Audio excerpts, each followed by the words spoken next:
Ba-ba-dum bum ba bum bum ba bum bum bum ba dum bum bum ba bum ba bum bum.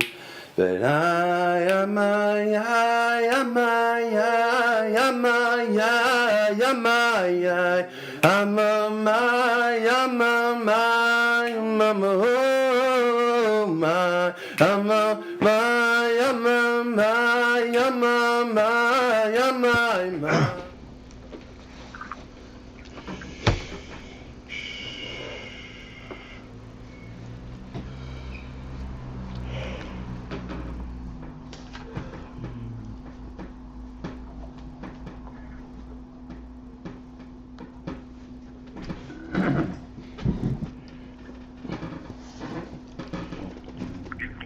So we are now on the first point, the spot.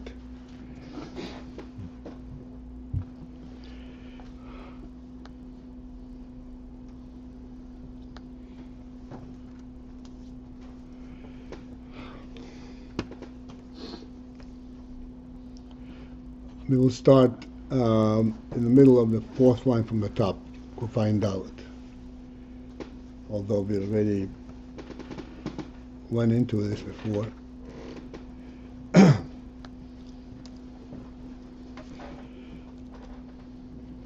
So we are distinguishing between the parsa and the tzimtzum.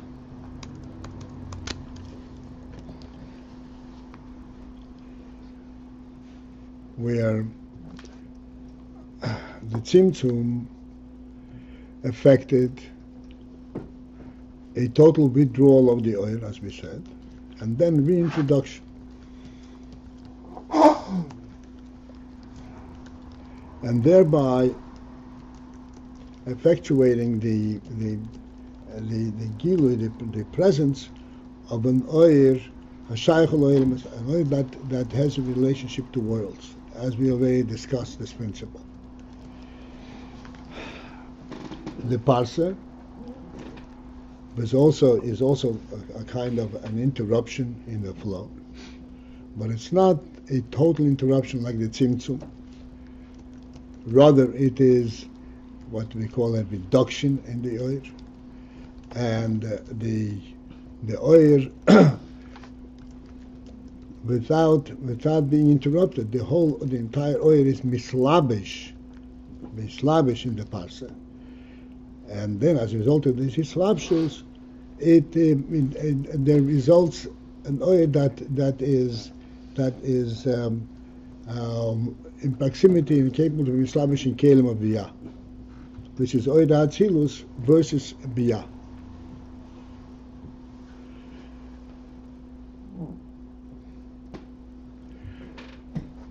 And we have said over here, no, this is it. And then it becomes my here. Why the difference?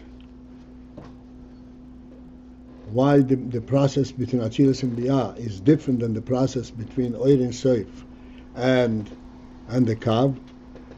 It is because the Oir and Seif is not B'shaychas Loilus, cannot relate to worlds at all. And therefore you have to have a fundamental transformation. Whereas the Oir Atzilus, even though Atzilus and Biyah are different categories, nevertheless, the Oir Atzilus is already measured for world,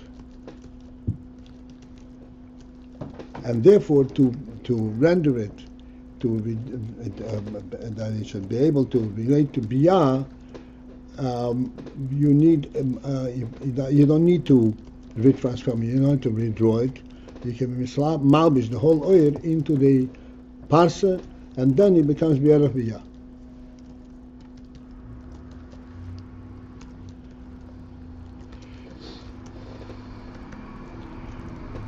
So this is, okay, we're not finished with this, just want to go to the next point, so we'll have the entire message. Yesh bozem mailo. In this process of the hislapshus, that the oil is mislabish in the parsa, there's a mila. In the fact that Masha Hizhabus hu alidei hislapshus ha-mehus, that the Hizhabus of Biyah comes alidei hislapshus ha-mehus, through the process of hislapshus. That the oil is actually mislabish, the entire oil is mislabish in the parsa, and that this brings about the creation of Biyah. So that has a special mila in the fact that there is the mahus ha'oir. The mahus, the reality of the ha'oir. Not only the effect, but the mahus, the reality of the ha'oir itself. Again, we will make it clear as we go on. Aval behagilui shel ha'oir, but from the perspective of the gilui of oir, not the presence of the oir itself, the presence of oir, but rather than the gilui of oir, the brightness. Yesh behagilui shalidei hatzimtzum. There is in the gilui that comes from the tzimtzum ma'ila gdoila legabi in haparsa, a great ma'ila relative to din in the parsa.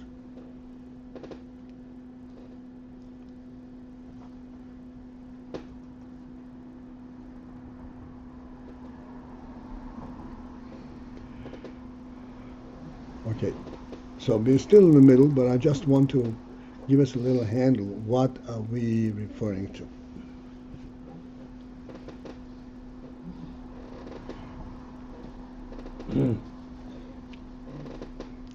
Essentially, as we pointed out the first time when we first got to this, Atzilus is the inyan of Chokhmah. And Biyah, Bria, is the inyan from Bina.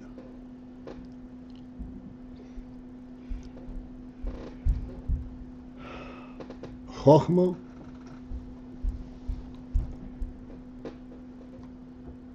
is affected from Rotz. Chokhmah recognizes the very essence of the Rotzen itself, and this is what Din HaChokhmah is.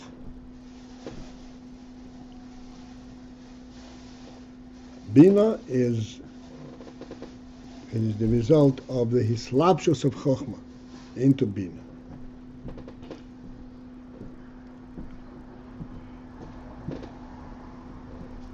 Bina is the hislapshus of Chokhmah into Bina.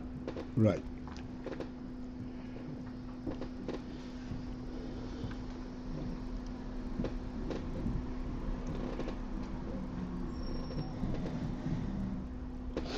Now,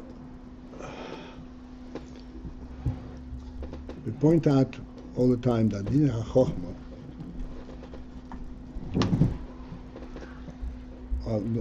let's take it down a notch and go back to the moshel, to a further moshel. Chokhmah and Bina is a moshel for Atzilus and Biyah.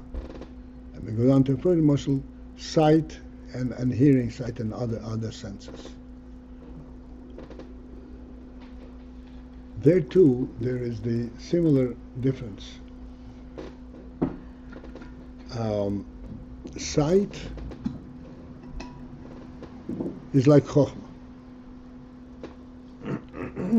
where you're sighting the inyan, but you're at a distance. You're not in touch with it.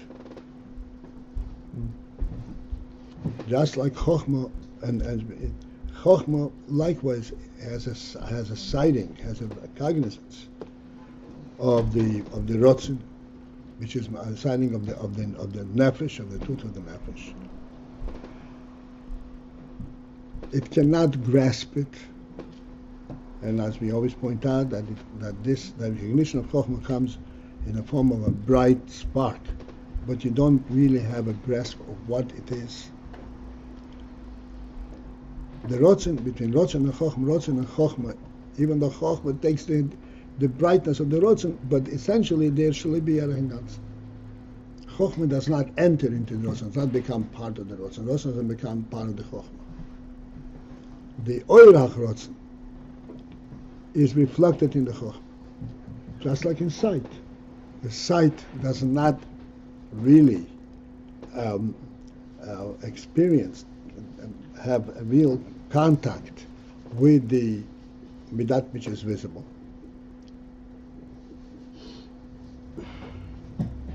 But it sees it in its entirety. It sees it the way it is. Without real contact. Without real contact. Bina versus Chochmah. Bina draws from Chochmah that which is suitable for Bina to absorb. And it does delve into the Chochmah. And it does, so to speak, dissect the Chochmah. And makes and enters inside the Chochmah and says, okay, what am I seeing here? What is the content therein?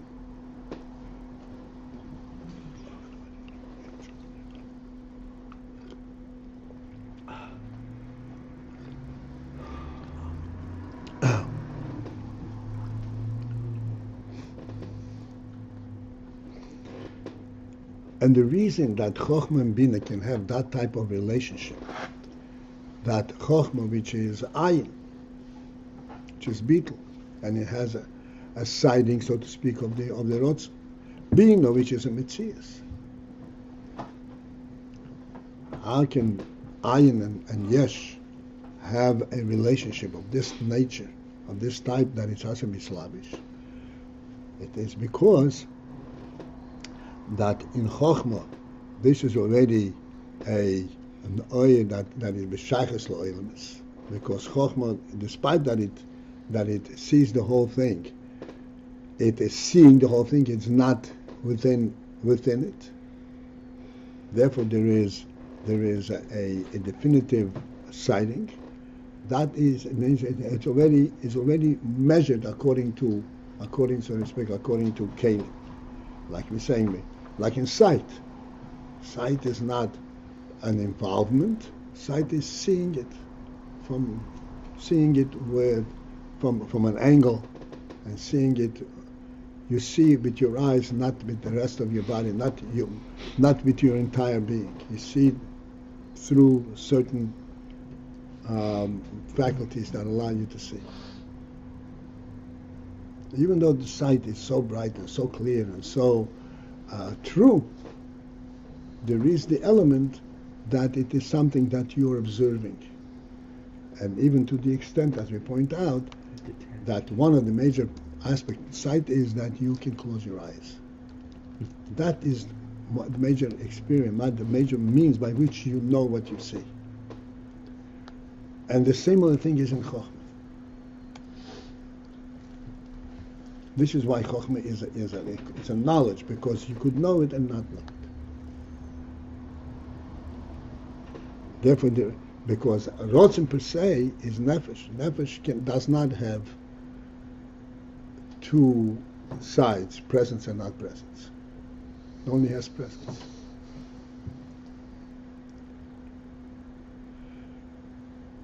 From Chochmah into Bina comes Behislapshus. This is why we say that Chochmah Techaya. Chochmah actually is Mechaya, gives the actual Chayas. The whole Chayas and all the Koiches are Nefesh. It comes from Chochmah. From the presence of Chochmah, the actual Chayas. We gave a moshel, we started saying yesterday, that the Nefesh, in his lapsus, in the goof, there are two levels. There is the makif and there is the pnimi. The makif, this is rotzen and loinek, which cannot be his lapsus. It cannot become part of the Matthias of the goof, Matthias of the person.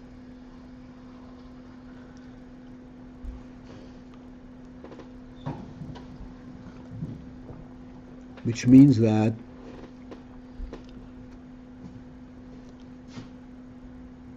the Rotzen experience is a purely nefesh experience.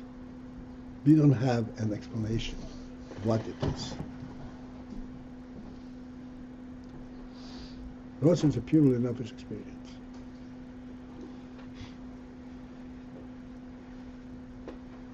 It is indestructible, it cannot be affected, because it's pure nefesh. Even though it is sensed as you sense something from something above, something superior. It's not because slapshus. The other koiches, starting from Chochmah on, are behislapshus, and this is what actually brings chayus in every limb of the goof, of the body.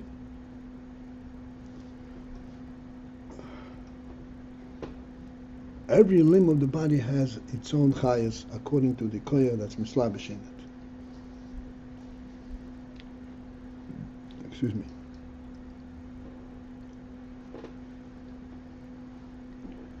There is a rotzin that encompasses the entire presence of the human being, of the person, which is not merely part of the person, of the goof.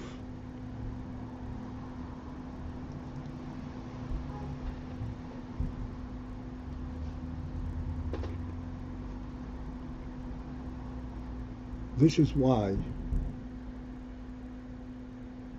when we try to get a handle in our seichel, we are alive and we actually experience life. We want to try to get a handle. What it means to live, we can't. Because the experience of life is really superior. It's not behislapshus. Something which is the presence of the nefesh, this is what gives life.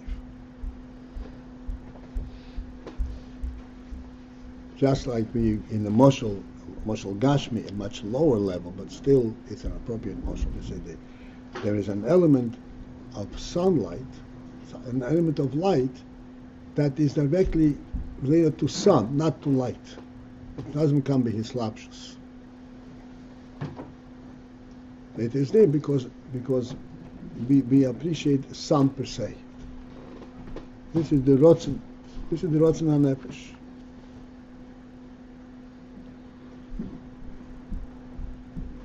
So now,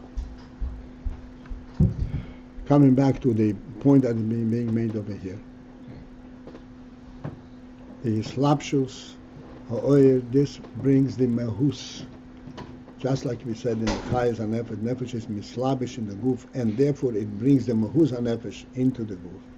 And every limb has real life, real sensitivity according to its madrega, even to the extent that we have seichel in the brain. And only in the brain, you don't have seichel anyplace else. Because the brain, this is where the seichel is mislabish. And the reason that seichel to be mislabish is the koyach hanefesh is because it's already measured in a manner that is suitable to be mislabish in a case.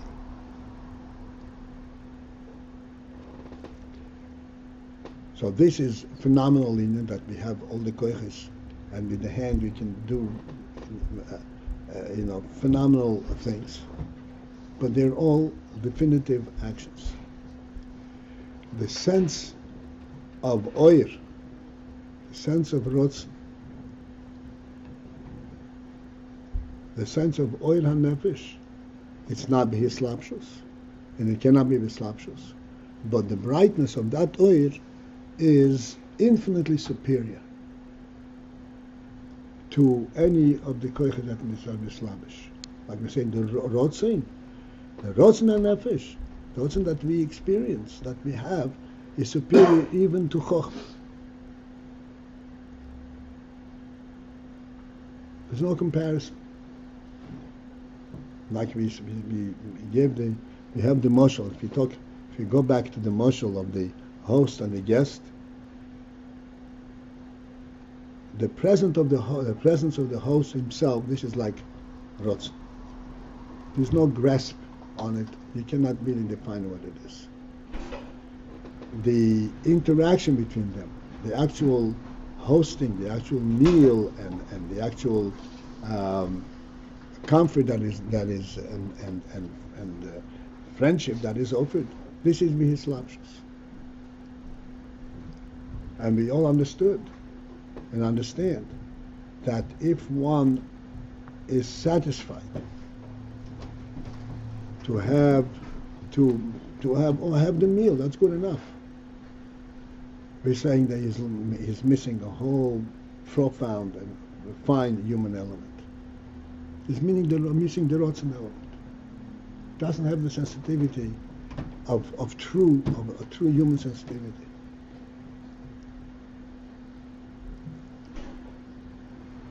Even though, logically speaking, and this is really the real thing.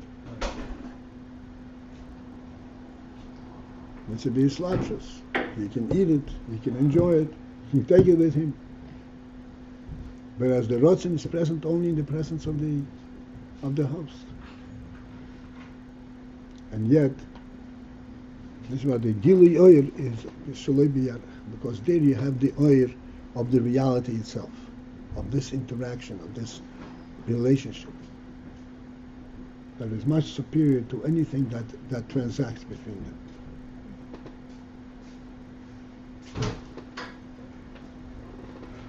So this, going back, this is the Inyan, the Moshe, and this is what's being explained over here, the Parsa, which is the transition from Atzilus into Biyah,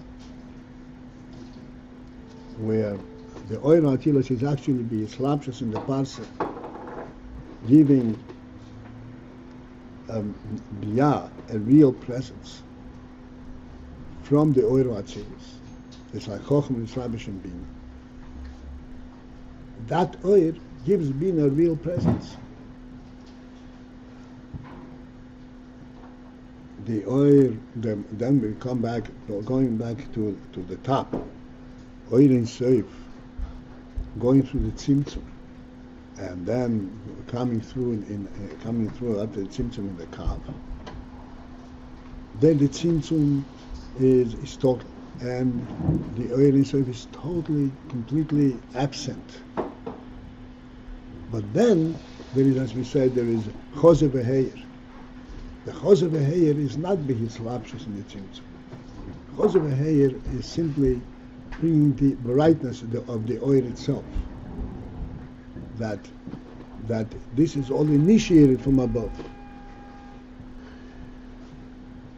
But the Hislapshus itself is actually from the Rishim. But the Oyer is not Bihislapshus, and but it is that very Oyer. And as we said, what is that? In what way? Because it's initiated in the This is the Rotzen, the whole force behind it, the whole intent behind it is from a higher source, and that gives it its real brightness. That's perceived in Chochmah. That is perceived in Chochmah. That is perceived in truth. Chochmah perceives it in a true Chochmah manner. But that is really present everywhere. Because Rotzen doesn't have a particular koyach. The perception in Chochmah is, because Chochmah is more sensitive, so it senses it more, but it's not really perceived in the way that it is bislavish in the Chochmah. No koyach can possibly understand what it is. This is an essential reality. Essential reality and koyachs do not correlate. So each level, Chochmah perceives it according to its ability, Bina according to its, and Das according to its.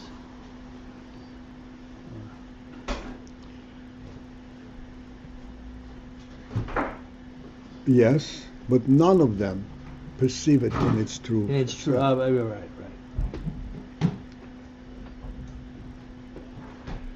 And this is what we're saying here. There's a mile in the Yisavos B'Hislapshus, because the Hislapshus are Mehus. But Ba'agilu Shel Ha'ir, speaking from the perspective of the Gilui of the Oir, in other words, the brightness of the Oir, the supremacy of the Oir itself, Yesh Be'Hagilui Shal Be'Hatzimtzum. There is to be found in the Gilui that comes to the Tzimtzum. Milo G'doilo, a great Milo L'gabe Yini HaPars, in comparison to Yini HaPars.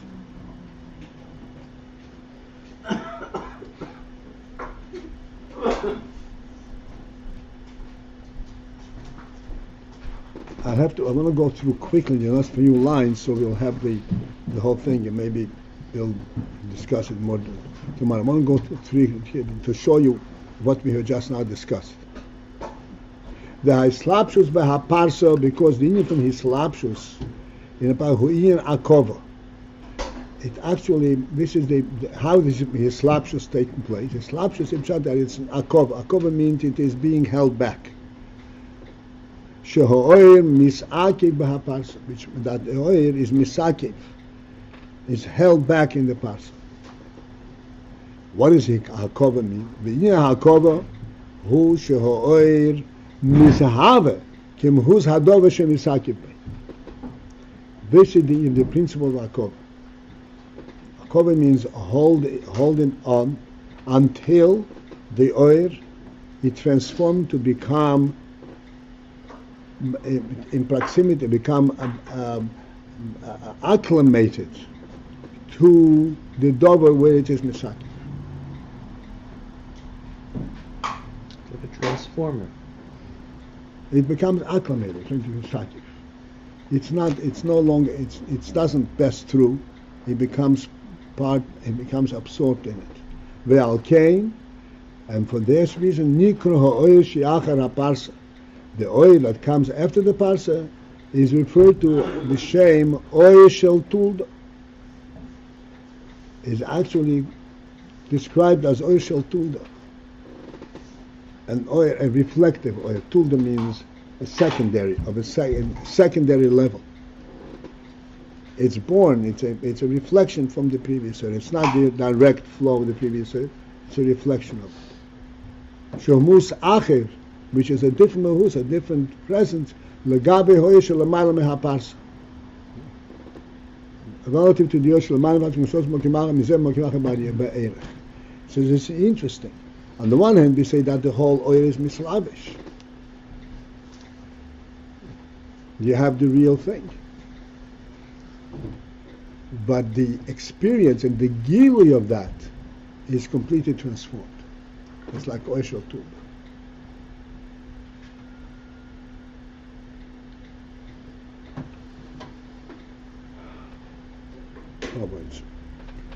Oh, sure. Wait. Okay. I have to say one word.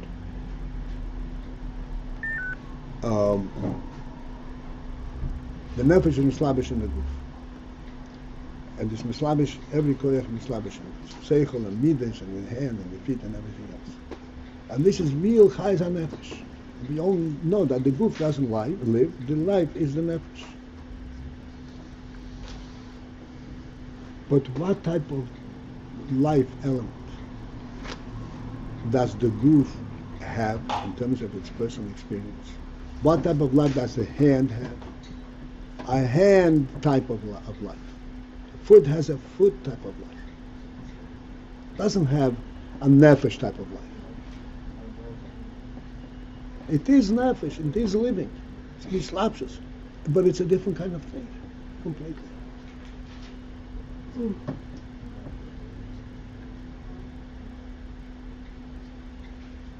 Look at Hakova, and it becomes Kimahuz Hadovashot. Okay, we'll interrupt now. Okay.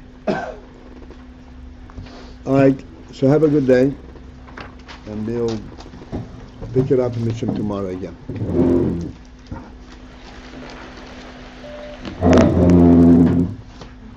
No, no, no, no, no, no, no, no, no, no, no,